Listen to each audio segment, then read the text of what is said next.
BEEX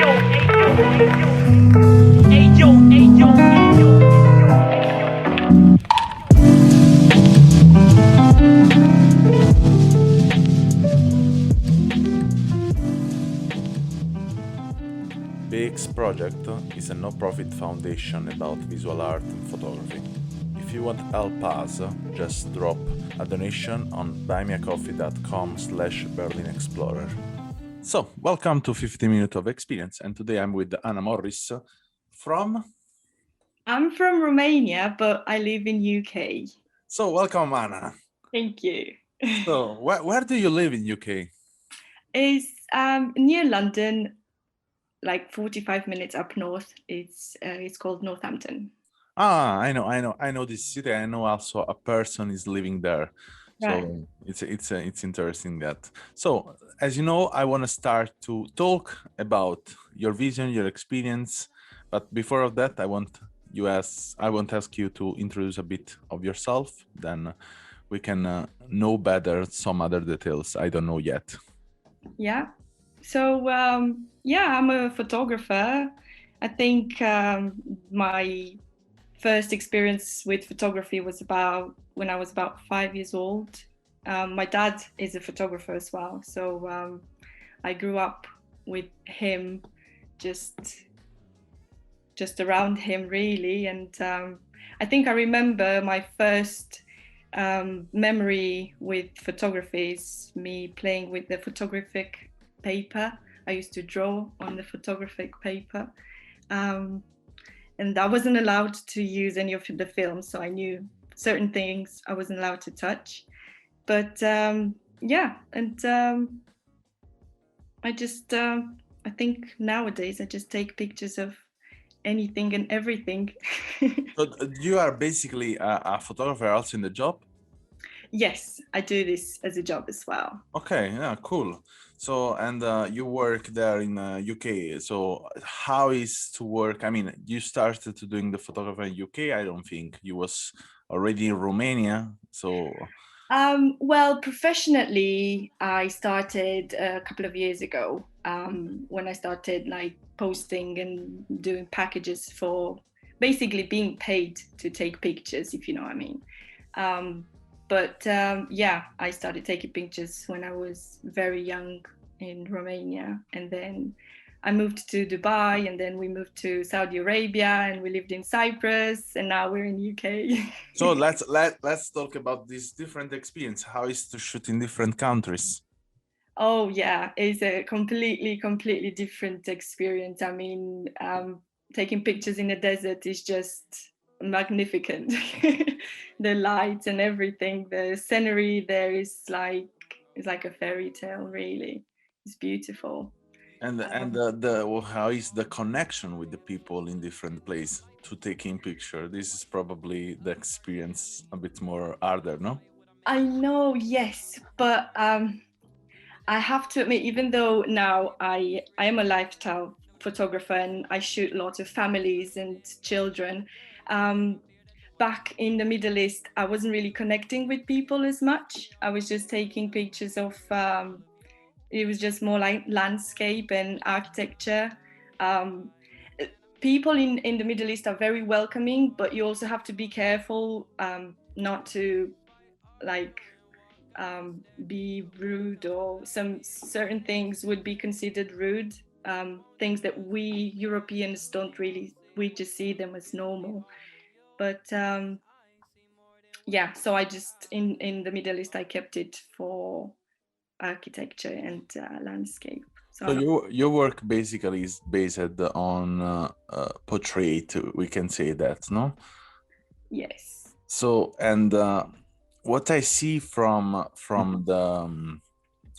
Instagram is most.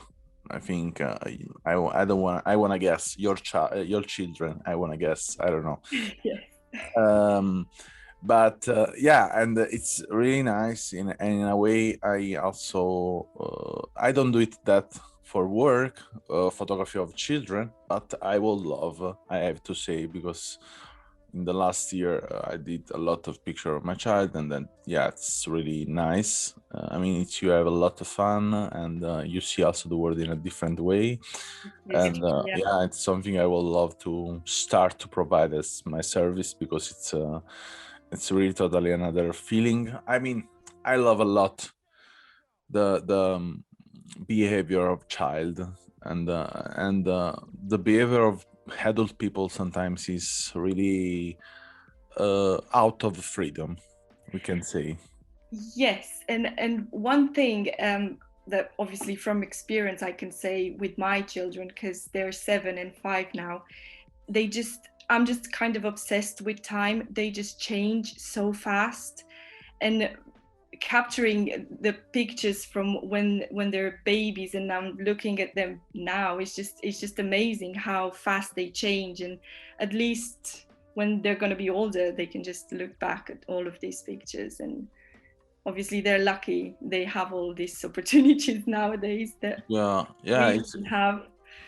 and I think it's also different, no, the getting in touch with the picture, that for them than for us, for example, because for us was, I don't know, I remember my father was taking a lot of picture of me, and I was not really like these moments, but you know what, probably because he was asking me always to pose or to smile, and this is probably also something guided me to make different kind of photography, to don't ask, to don't to just connect with people, or just acting as a reporter of the situation. And this is something I developed more recently, to document also in, also if even if I have to doing a business reportage, for example, I have to doing sometimes work for a client, so portrait of them, I prefer to approach it with them with the reportage style, so more seeking inside of the situation. But why I'm saying that? I'm saying that because the difference is today, yeah, they are much more involved in photography than before of us, no? Yeah. Because them word is much more overwhelmed of images, and this is something really interesting, I think, how they connect with these images, and for them it's totally something, you know, It's totally real, totally yeah, touchable. normal. Yeah, For us, it was something, only some moments exactly. of our life. Yeah, but I guess this is why I my memories of being photographed by my dad. I remember the pressure, like like he had one opportunity to take a good picture, right? Because everything was on film, so he didn't want to waste a lot of film on me just messing around. So it's completely normal. It's a sorry, it's completely different experience nowadays with our children. We can just take thousands, hundreds of thousands of pictures of them. It Yeah. doesn't have to be that particular one. Yeah, So but this also give us the opportunity to create much more with these shoots we do it. I think. I mean, we for sure appreciate also to the book of photography in a totally different way. We create much more moments to reserve, and we think much more about many different moments. I think this is in a way, I will say, for example, after my mother died, I started to think about, okay, I don't have a lot of picture of my mother. I mean, I don't have a picture of the recent last 10 years, for example. And this is something probably I will not give to my children. I mean, I will give to them much more picture about me, about them family, than yeah, because it's in a way it's also weird that stuff that we relate. I think this is something also worked on our subconscious and our psychology part, that we refer our memories to images we collect, and it's really difficult, especially today, that we are overwhelmed, always watching something, always watching images. It's really difficult to fix an image inside of your mind.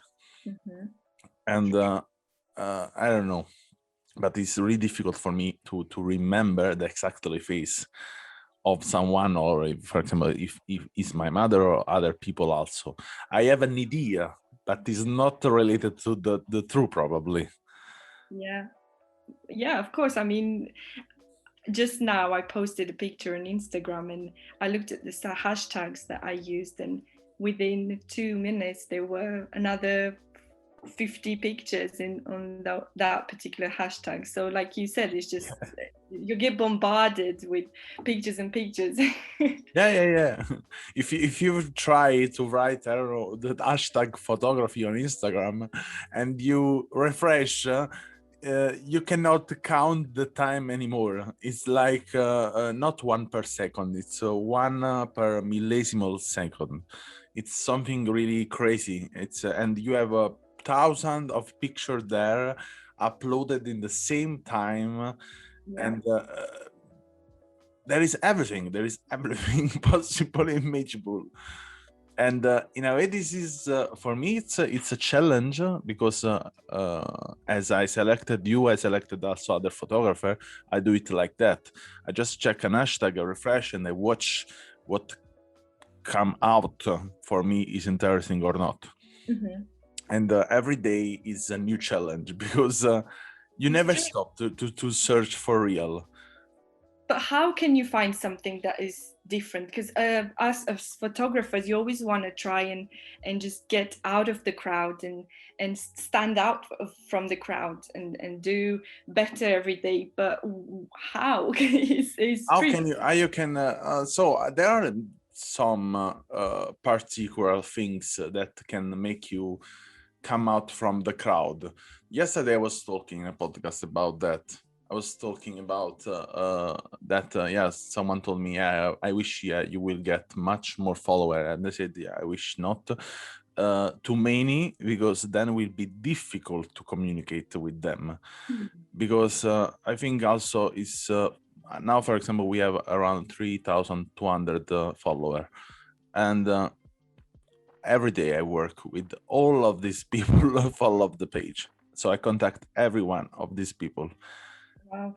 And most, I want to say, for example, I have a meetup here in Berlin, and I remember all the 380 people, the name and the face. Wow. And most of the people I talk in the podcast, I remember them, where they come from, the name, which picture they do it. And for me, it's really important to pay attention to all of these people and to remember them. That's why I do it this podcast, or as I do it also other project in this project. And I think always about, okay, will be really cool to have a lot of follower to just get attention, to get properly attention, because sometimes it's difficult. I mean, more in the financial way, it's difficult that, because as a no-profit project, it's difficult to survive on some costs. But in another way, I think, okay, and if I have 1 million people, how many of these million people follow me for real? Because I see a lot of profile, they have million of follower, and in the end they have less likes or less comments or less interaction than I have. Yes, true.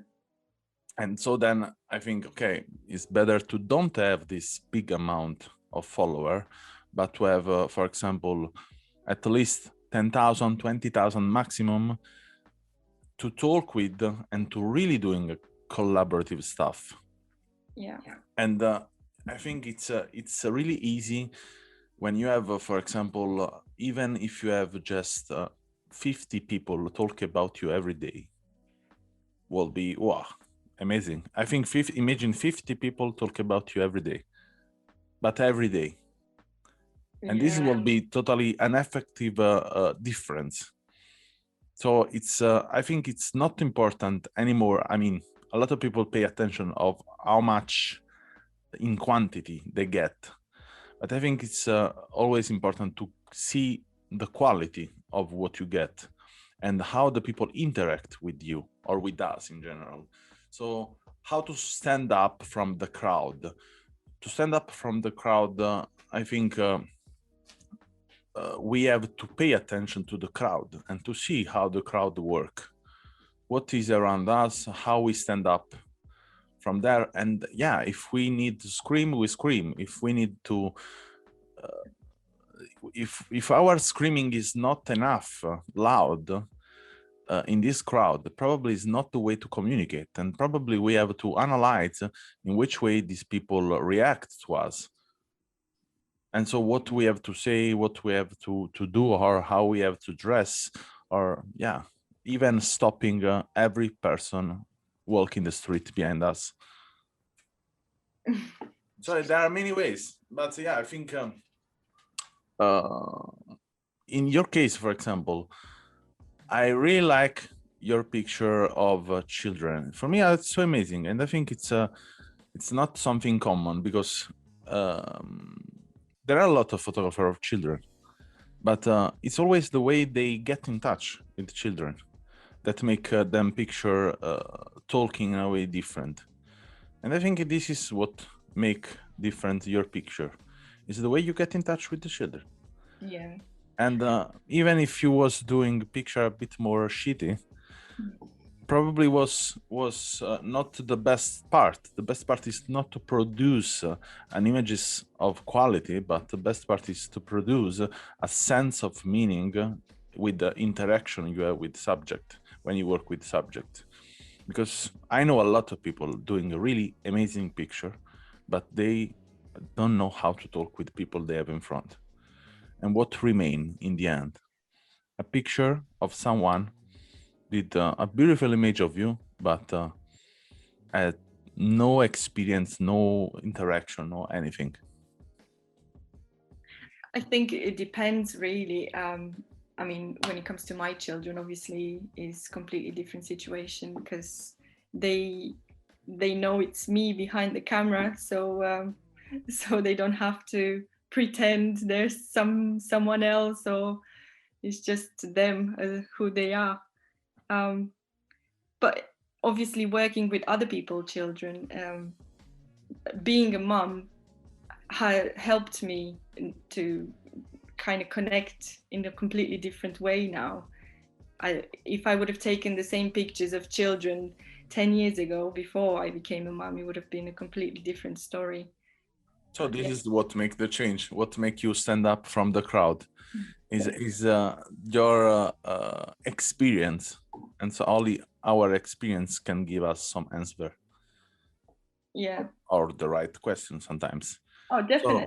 I mean, yeah, the way you change in life, it's obviously going to be reflected in your work as well. Yeah, for sure. So to come out from the crowd, what would you like to do it as a new experience in your life? So probably someone can listen to this podcast and get in touch with your dream.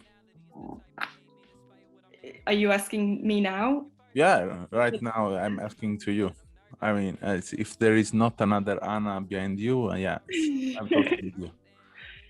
To get out from the crowd, I think because I've been looking at so many pictures for the last months and so.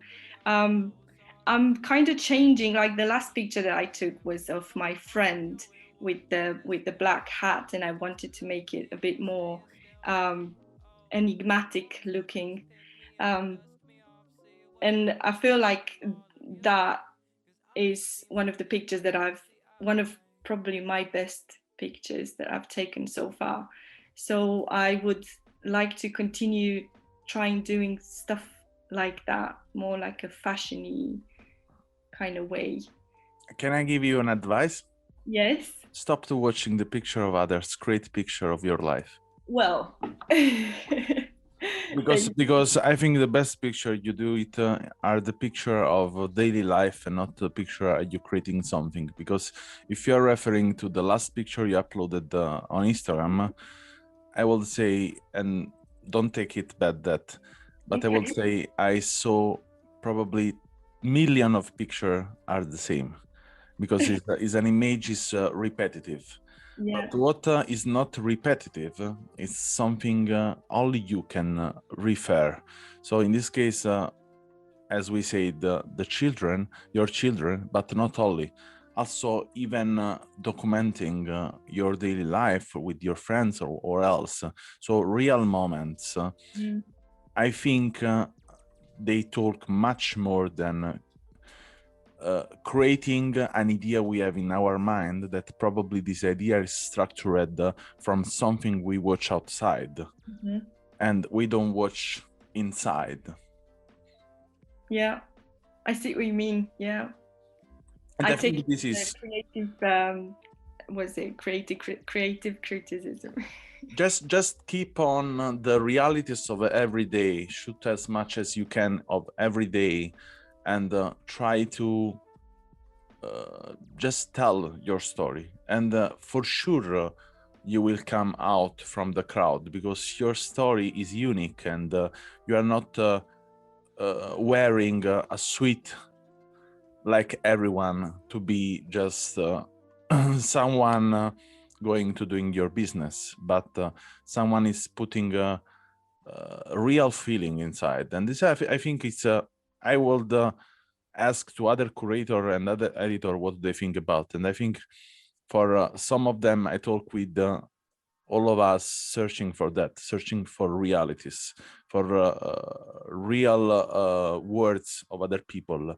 If we have to talk about photography, if we have to talk about experimental photography, so then will be another level and will be much more difficult, because that's mean in a way also breaking some rules that we are used to follow.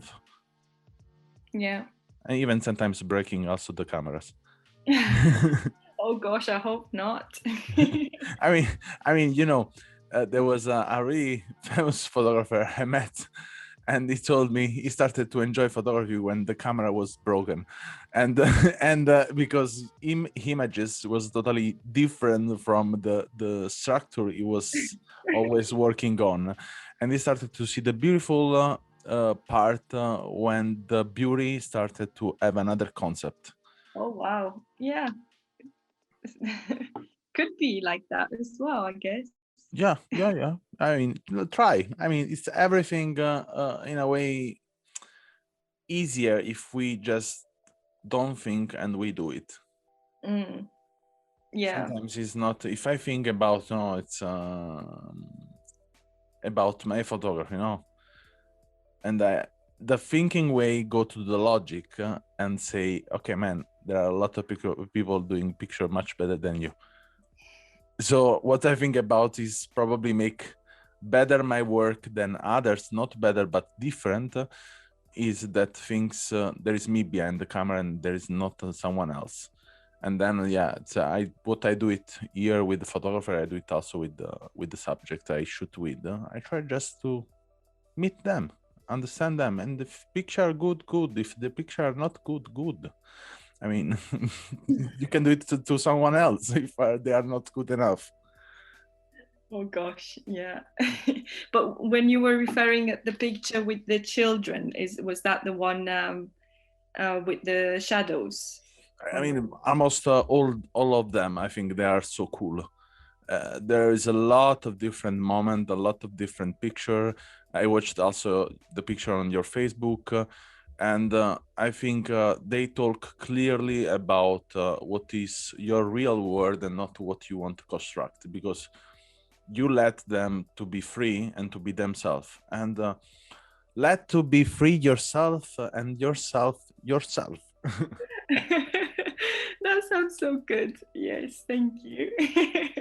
So we did, I think, over than 50 minutes of experience, and thank you a lot, Anna, and it was nice. Thank you. And if anyone want to work the children pictures of Anna and others, the link in this in description, and let's get in touch for next future to see what is the result of this podcast. Oh gosh, thank you. Yes. Thanks for listening to our podcast.